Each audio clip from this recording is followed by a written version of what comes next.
कोण येतं मागे काहीतरी गीत म्हणा छानपैकी मराठीमध्ये. स्वस्ति श्री गणनायको गजमुखो मोरी. सर्वांना सर्व कवितेतलीच मंडळी जेव्हा असतात तेव्हा खूप एक वेगळा आनंद असतो. एरवी इतर ठिकाणी कवितेतली मंडळी असतातच असं नाही, रसिक असतात, पण इथे कवी आणि रसिक यांचा मेलाप झालेली मंडळी आहे. आपला सर्वांना माझं माया मराठीच्या वतीनं मी आपल्याला वंदन करतो आणि महिला दिनाच्या तर शुभेच्छा आहेतच, तर त्यानिमित्ताने एक कविता महिलांच्या माय नावाची कविता एक सादर करतो. माय, तूच असतेस घर, तूच असतेस घर, स्थापत्याचं नेसू बदलतेस काळाच्या पटरीवर, स्थापत्याचं नेसू बदलतेस काळाच्या पटरीवर, चिकण मातीनं लिंपलेल्या धाब्याच्या घराशी. जुना काळ आठवत असेल काहींना. चिकण मातीनं लिंपलेल्या धाब्याच्या घराशी, पाट्यावर मीठ मिरची वाटत, कधी जोत्यावर घट्ट उभी असतेस चांदईसारखी, जोत्यावर घट्ट उभी असतेस चांदईसारखी, कौलारू श्वास घेत, कौलारू श्वास घेत, अथवा पावसाळ्यात पत्र्याच्या ताडताड वाजणाऱ्या घरात, पावसाळ्यात पत्र्याच्या ताडताड वाजणाऱ्या घरात पाखडतेस पोरकिड्यांना राठ हातांनी. ऋतुरंगच्या अंकात आईवरचं जेव्हा आईवरचा अंक आला त्यात सुशील कुमारजींनी या ओळींचा उल्लेख केला होता. सुशील कुमार शिंदेंनी, पाखडतेस पोरकिड्यांना राठ हातांनी, तू कुठेही सामावतेस, रो हाऊसमध्ये गुंठ्यावर मोकळी ढाकळी आकाश न्याहाळत, कृतज्ञतेची सावली होऊन, कृतज्ञतेची सावली होऊन तू असतेस अग्निहोत्री, तू असतेस अग्निहोत्री, भाकरीचा न संपणारा वसा घेत, भाकरीचा न संपणारा वसा घेत, तव्यासारखी जाळ रिचवत, तव्यासारखी जाळ रिचवत, तुझ्या हातानं असते हजार भाकरींची ऊब, तुझ्या हातानं असते हजार भाकरींची ऊब. माय, आम्ही तुझ्या पोटी एकदाच येतो, माय, आम्ही तुझ्या पोटी एकदाच येतो, आणि तू तर आमच्या पोटात रोजच शिरतेस भाकरी होऊन, तू तर आमच्या पोटात रोजच शिरतेस भाकरी होऊन, तुझी कळण्याची भाकरी पातळ खुसखुशीत. खानदेशकडे असतील तर कळणा म्हणतात त्याला, उडीद वगैरे सगळं इकडून. तुझी कळण्याची भाकरी पातळ खुसखुशीत, तुझ्या भाकरीचे कळणे किती कठीण, तुझ्या भाकरीचे कळणे किती कठीण, तू स्निग्ध तेलासारखी पसरतेस भाकरीवर, तू स्निग्ध तेलासारखी पसरतेस भाकरीवर. आम्ही कृष्ण पक्षी, आम्ही कृष्ण पक्षी, तुझ्या भाकरीचा चंद्र गिळतो तिथी होऊन, तुझ्या भाकरीचा चंद्र गिळतो तिथी होऊन.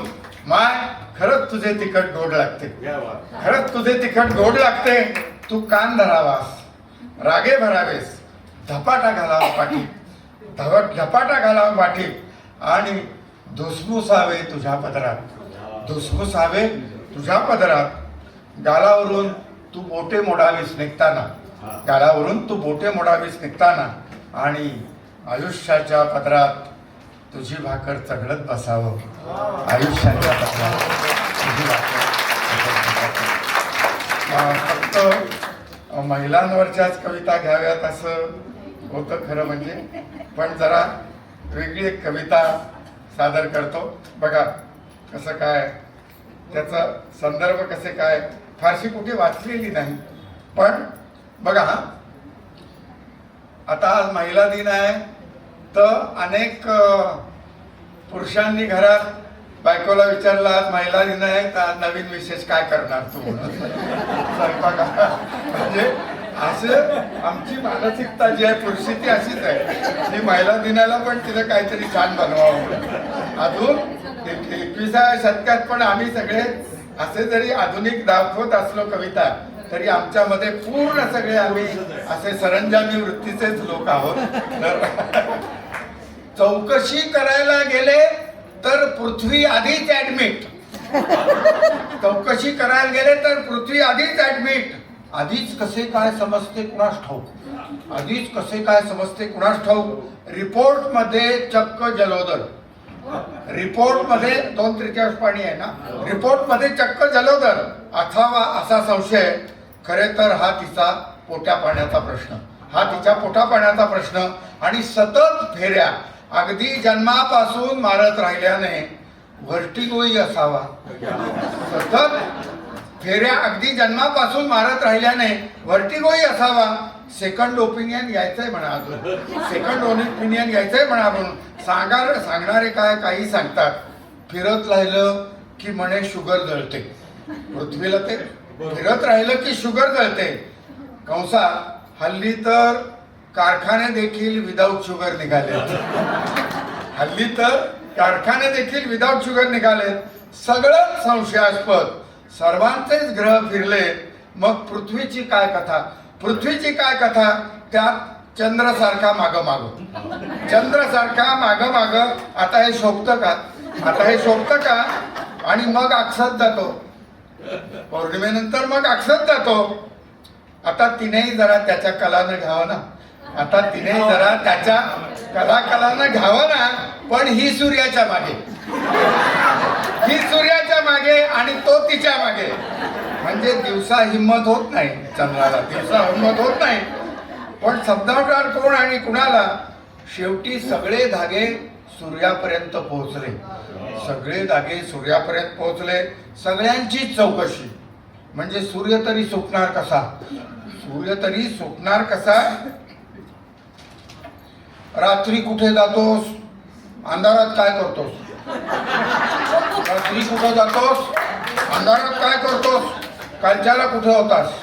कालच्याला कुठे होतास? एवढी एनर्जी कुठून आणतोस? एवढी एनर्जी कुठून आणतोस? ड्रग्सचा संशय होताच, ड्रग्सचा संशय होताच. नाना प्रश्नांचा भडीमार म्हणजे टॉर्चरच. नाना प्रश्नांचा भडीमार म्हणजे टॉर्चरच. खरे तर त्याला अंधाराची भीती जन्मापासून, सूर्याला अंधाराची भीती जन्मापासून. आणि रात्रीचं घराबाहेर जात जाऊ नका अशी सर्वासर्व केली. पण शेवटी त्याला आत घातलाच, शेवटी त्याला आत घातलाच. काकू तर म्हणाल्या सगळ्यांच्या नजरेस आलं की दृष्ट लागते, सगळ्यांच्या नजरेस आलं की दृष्ट लागते. नेहमीप्रमाणे जामिनावर बाहेर, नेहमीप्रमाणे जामिनावर बाहेर. हा तर सगळ्या कहाण्यांचा शेवट, हा तर सगळ्या कहाण्यांचा शेवट. पण हसं व्हायचं ते होतच, हसं व्हायचं ते होतच. तर ठीक आहे, कसं काय कुठल्या पद्धतीनं तुम्ही घेणार ते बघा सगळं. तर पण कवीला आहे असं.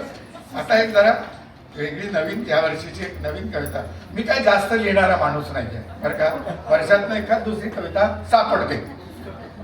डेड एंड नावाची कविता आहे बघा. साधाच तर वॉक होता, साधाच तर वॉक होता. अवचिता परिमळू घेत घेत, अवचिता परिमळू घेत घेत इंद्रायणीच्या काठाकाठाने निघालो. इंद्रायणीच्या काठाकाठाने निघालो तर वाटेत पारिजातक, वाटेत पारिजातक. तिने अलगद फूल उचलले, तिने अलगद फूल उचलले आणि म्हणाली इतक्या वरून पडल्याने देठाशी रक्त साकळले बघ.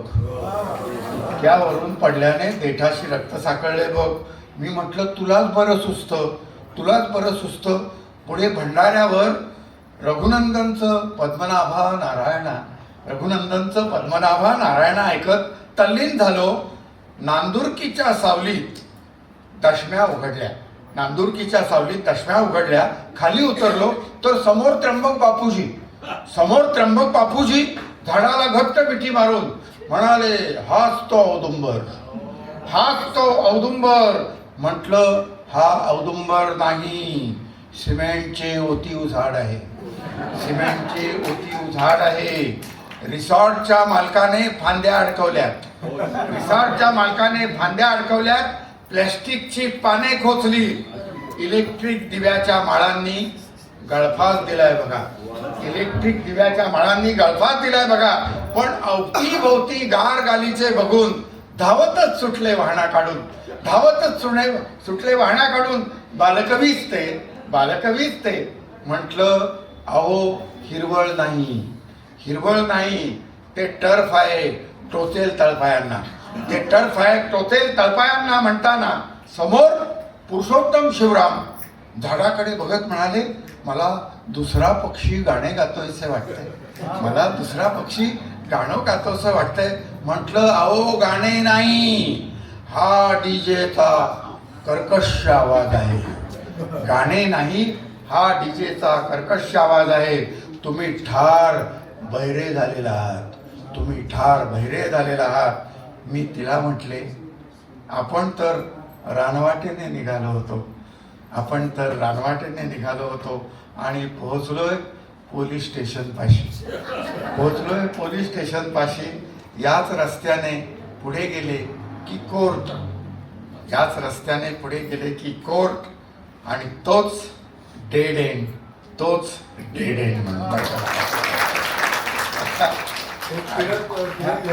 पेक्षा जाती बऱ्याच ऐकले कदाचित. एक समारोपाची एक कविता म्हणतो बरं का.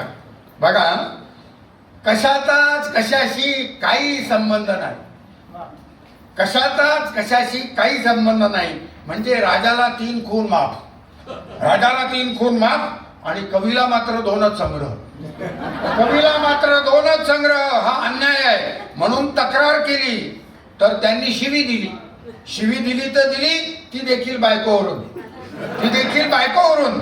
मग मी पण सोडतो काय, मी पण दिली एक ठेवून. नंतर NC पोलीस स्टेशन वगैरे सगळं आलंच, तर ते म्हणाले पुरावा कुठं आहे.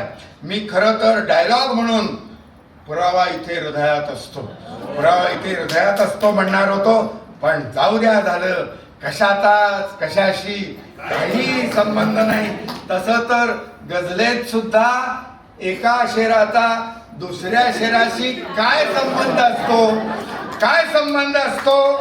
तरी पण किराणा दुकानात लेंडी पिंपळी आणि गवला कचुरा हे डबे शेजारी शेजारी असतातच ना, लेंडी पिंपळी आणि गवला कचुरा डबे शेजारीच असतातच ना. तेवढ्यात प्रेयसी गेल्याची बातमी आली, प्रेयसी गेल्याची बातमी आली. आता मला तरी काय कल्पना, प्रेयसी गेल्यावर किती दिवस सुतक पाळतात. आता मला तरी काय कल्पना, प्रेयसी गेल्यावर किती दिवस सुतक पाळतात. म्हणून गुरुजींना विचारलं तर ते म्हणाले, दुसरी प्रेयसी मिळेपर्यंत पाळावंच लागणार, दुसरी प्रेयसी मिळेपर्यंत पाळावंच लागणार. कशातच लक्ष लागेना.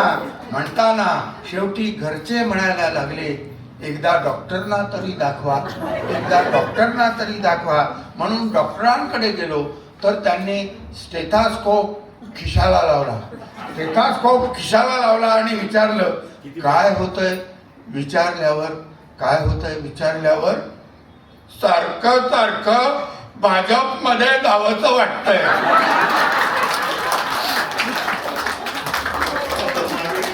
खूप छान. तुम्हाला सगळ्यांना शुभेच्छा. आजच्या महिला दिनाला तुम्ही हे सगळं छान आयोजित केलं, मला इथे निमंत्रण दिलं. खरं एवढं काही इतकी काही कल्पना नव्हती वगैरे असं, पण मी आपला आलो 2-3 कविता आपल्याला सादर केल्या, आपल्या सर्वांच्या कविता ऐकल्या. कारण हे सगळे काय आहे, आपण सगळे जे आहोत ना, ते मराठीत एक शब्द आहे बघा, 10 दिवसातले आमच्या, तसे आपण सगळे 10 दिवसातले लोक आहोत, एकमेकांच्या 10 दिवसातले लोक आहोत. तर त्यामुळे तुम्ही आणि मी असं तिथे वरती किंवा खाली असं काही नाही, आपण सगळे एकाच जातकुळीतले आहोत. तर तुम्हाला सगळ्यांना निर्मितीला शुभेच्छा. सृजन हे अधिकाधिक कसं आपल्या हातून.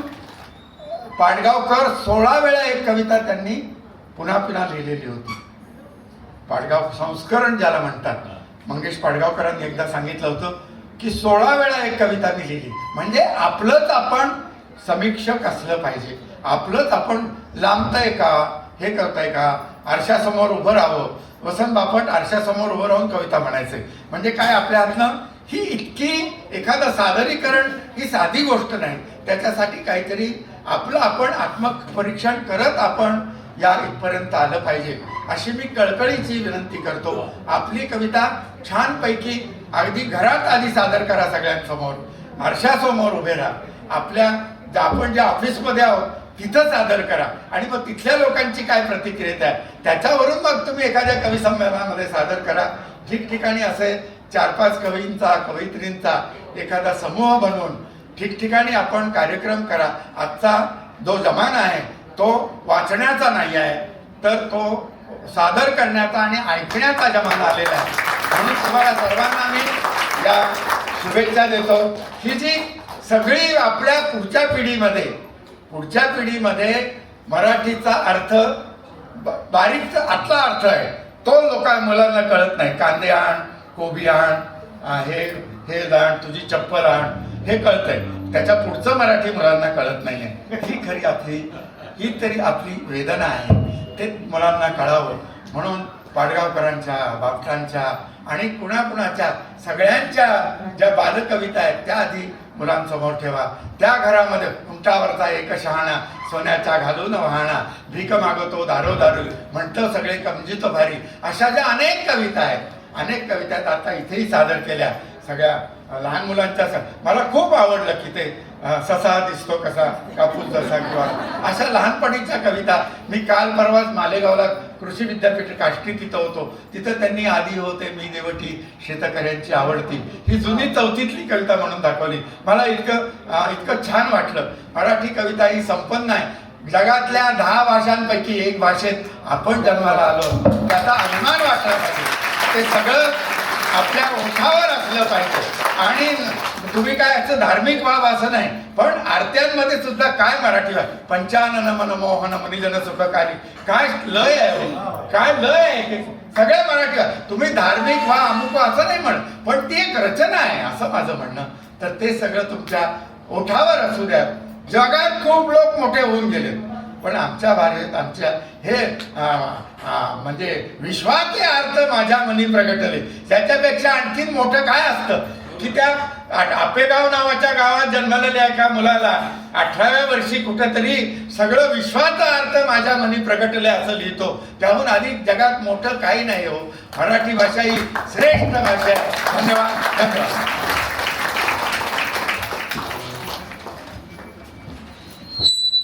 वा, खरं नागावकर सरांच्या कविता झाल्यानंतर कुठलाही सूत्रसंचालक असो त्याला पुढे काय बोलायचं हे सुचत नाही. पुढच्या 5 मिनिटं तो